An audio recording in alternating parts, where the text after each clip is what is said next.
ಉಡುಪಿ ಜಿಲ್ಲೆ ಕುಂದಾಪುರ ತಾಲೂಕಿನ ಹಕ್ಲಾಡಿ ಹೊಳಮಗಿ ಶ್ರೀ ಹೋರ್ಬೊಬ್ಬರಿಯ ದೇವಸ್ಥಾನದ ವಾರ್ಷಿಕ ಗೆಂಡ ಸೇವೆಯು ನಡೆದಿದ್ದು, ವಾರ್ಷಿಕ ಗೆಂಡ ಮಹೋತ್ಸವಕ್ಕೆ ಸಹಸ್ರಾರು ಸಂಖ್ಯೆಯಲ್ಲಿ ಭಕ್ತಾದಿಗಳು ಆಗಮಿಸಿದ್ದಾರೆ. ಈ ಚಿಕ್ಕ ಗ್ರಾಮೀಣ ಭಾಗದಲ್ಲಿ ಇಷ್ಟೊಂದು ಭಕ್ತಾದಿಗಳು ಸೇರಿರುವುದು ಶ್ರೀ ದೈವದ ಕೃಪಾ ಕಟಾಕ್ಷವೇ ಸೆರೆ. ಎಲ್ಲರ ಇಷ್ಟಾರ್ಥಗಳನ್ನು ಪೂರೈಸುವ ಶ್ರೀ ಹೋರ್ಬೊಬ್ಬರಿಯ ಸನ್ನಿಧಾನವನ್ನ ಕಣ್ತುಂಬ ನೋಡುವುದೇ ಭಕ್ತಾದಿಗಳಿಗೆ ಪರಮಾನಂದ.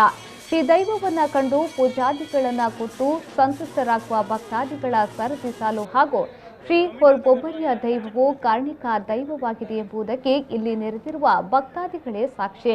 ಈ ದೇವಸ್ಥಾನದಲ್ಲಿ ವರ್ಷಂಪ್ರತಿ ಅನ್ನ ಸಂತರ್ಪಣೆ ಹಾಗೂ ಶ್ರೀ ಅಮೃತೇಶ್ವರಿ ಯಕ್ಷಗಾನ ಮಂಡಳಿಯ ಹರಕೆಯ ಬಯಲಾಟ ನಡೆಯಿತು. ಶ್ರೀ ಹೋರ್ಬೊಬ್ಬರಿಯ ದೇವಸ್ಥಾನದ ಅರ್ಚಕರು ಭಕ್ತಾದಿಗಳಿಗೆ ಆಶೀರ್ವದಿಸಿ ಶ್ರೀ ಕ್ಷೇತ್ರದ ಬಗ್ಗೆ ತಮ್ಮ ಅಭಿಪ್ರಾಯವನ್ನ ವ್ಯಕ್ತಪಡಿಸಿದರು. ಮತ್ತೆ ವರ್ಷ ಕಾಲಂಪದಿ ಮಾರ್ಚ್ 14ಕ್ಕೆ ಇಲ್ಲಿ ವಿಶೇಷ ಸೇವೆ ಪೂಜೆ ಎಲ್ಲ ನಡೀತು. ಗೆಂಡ ಇದೆಲ್ಲ ನಡೀತು. ಮತ್ತು ನಮ್ಮ ಹಿರಿಯವರಿಂದ ನಡ್ಕೊಂಡು ಬಂದದ್ದು. ದೈವಸ್ಥಾನದ ದೈವಪಾತ್ರಿ ಗಣೇಶ್ ಯಾನೆ ಮೂಡೂರ ಪೂಜಾರಿಯವರು ದೈವದ ಮನೆಯಲ್ಲಿ ನಡೆಯುವ ಧಾರ್ಮಿಕ ಕಾರ್ಯಕ್ರಮದ ಬಗ್ಗೆ ತಿಳಿಸಿದರು. ಶ್ರೀ ಹೋರ್ಬೊಬ್ಬರಿಯ ದೇವಸ್ಥಾನ ಹೊಳಮಗೆ ಇಲ್ಲಿ ಈ ಊರಿನ ಜನರಿಗೂ ಹಾಗೂ ಇಲ್ಲಿ ನಂಬಿದವರು ತುಂಬ ಜನ ಇದ್ದಾರೆ. ಅಂದು ಇಲ್ಲ ಅಂತಲ್ಲ,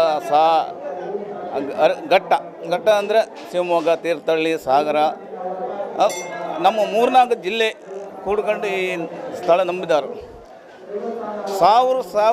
ಎಷ್ಟೋ ಸಾವಿರ ಜನ ಆಗ್ತಾರೆ ಭಕ್ತಾದಿಗಳು. ಇವತ್ತು ಹೆಚ್ಚೆ ಆಗ್ತಾರೆ, ಈಗ ಅಷ್ಟು ಜನ ಆಗ್ತಾರೆ. ಆದರೆ ಅವನ ಅನುಗ್ರಹ ಅವರಿಗೆಲ್ಲ ಇದ್ದಂತೆ, ಆ ಹೋರ್ಬೊಬ್ಬರ ಅನುಗ್ರಹ ಇದ್ದಂತೆ ಸಂಪೂರ್ಣ ಅವರಿಗೆ ಅವ್ರ ಇಷ್ಟಾರ್ಥವನ್ನು ನೆರವೇರಿಸಿದಂಥ ನಮ್ಮ ಹೋರ್ಬೊಬ್ಬರಿಯ ಇದು ನಾವು ಕಂಡಂಥ ನಮ್ಮ ಹಿರಿಯರು, ನಮ್ಮ ಅಜ್ಜ ಪಿತ್ತಾಜ್ಜಂದ ಅವರಿಂದ ಬಂದಂಥದ್ದು. ಒಳಮಗಿ ಹೋರ್ಬೊಬ್ಬರಿ ಅಂದರೆ ಅಷ್ಟು ಕಾಣಿಕವಾದಂಥ ದೈವ. ಹಾಗೂ ದೇವಸ್ಥಾನದ ಅಧ್ಯಕ್ಷರಾದ ಸುಭಾಷ್ ಶೆಟ್ಟಿಯವರು ದೇವಸ್ಥಾನದ ಮಹಿಮೆಯನ್ನ ಕೊಂಡಾಡಿ ಪ್ರತಿ ವರ್ಷ ಹೆಚ್ಚಿನ ಸಂಖ್ಯೆಯಲ್ಲಿ ಭಕ್ತಾದಿಗಳು ಆಗಮಿಸುತ್ತಿದ್ದು, ತುಲಾಭಾರ, ಅನ್ನಸಂತರ್ಪಣೆ ಹಾಗೂ ಯಕ್ಷಗಾನದಂತಹ ಹರಕೆಗಳನ್ನು ನೀಡಿ ದೈವದ ಕೃಪೆಗೆ ಪಾತ್ರರಾಗುತ್ತಾರೆ ಎಂದು ಹೇಳಿದರು. ಬಹುಶಃ ಈ ಹೋರ್ಬೊಬ್ಬರಿಯ ದೇವಸ್ಥಾನ ಅನ್ನುವಂಥದ್ದು ತುಂಬ ಕಾರಣಿಕವಾದ ದೇವಸ್ಥಾನ. ಬಹುಶಃ ಸಾಕಷ್ಟು ಭಕ್ತರನ್ನು ತನ್ನೆಡೆಗೆ ಆಕರ್ಷಿಸಿದಂಥ ದೇವಸ್ಥಾನ. ಬಹುಶಃ ರಾಜ್ಯದ ಮೂಲೆ ಮೂಲೆಗಳಲ್ಲೂ ಸಹ ಇದನ್ನು ನಂಬಿದ ಕುಟುಂಬದವರಿದ್ದಾರೆ. ಇಲ್ಲಿ ಕೆಂಡ ಸೇವೆ, ಅದರ ಜೊತೆಗೆ 3 ದಿನಗಳ ಪಾಣರಾಟ ಅಥವಾ ಕೋಲ ಸೇವೆ ನಡೀತದೆ. ಬಹುಶಃ ಕೆಂಡ ಸೇವೆ ಎಂದು ಸಾಕಷ್ಟು ಭಕ್ತಾದಿಗಳನ್ನು ಆಕರ್ಷಿಸುವಂಥ ದೇವಸ್ಥಾನ ಇದು. ಬಹುಶಃ ಒಂದು 7-8 ಸಾವಿರದಷ್ಟು ಜನರು ಇಲ್ಲಿ ಸೇರ್ತಾರೆ. 2 ದಿನದ ಊಟದ ವ್ಯವಸ್ಥೆಯನ್ನು ಸಹ ಆಡಳಿತ ಸಮಿತಿಯವರು ಮಾಡಿರುತ್ತಾರೆ. ಬಹುಶಃ ಪ್ರಥಮ ದಿನ ಒಂದು 5-6 ಸಾವಿರದಷ್ಟು ಜನರು ಪ್ರಸಾದವನ್ನು ಸ್ವೀಕರಿಸ್ತಾರೆ. ತದನಂತರ 2ನೇ ದಿನ ಸಹ ಕಾರ್ಯಕ್ರಮಗಳ ಜೊತೆಗೆ ಊಟದ ವ್ಯವಸ್ಥೆ ಕೂಡ ಇರ್ತದೆ. ಅದರಲ್ಲಿಯೂ ಸಹ ಒಂದು 2 ಸಾವಿರದಷ್ಟು ಜನರು ಪ್ರಸಾದವನ್ನು ಸೇವಿಸಿ ದೇವರ ಕೃಪಾ ಕಟಾಕ್ಷಕ್ಕೆ ಪಾತ್ರರಾಗಿದ್ದಾರೆ.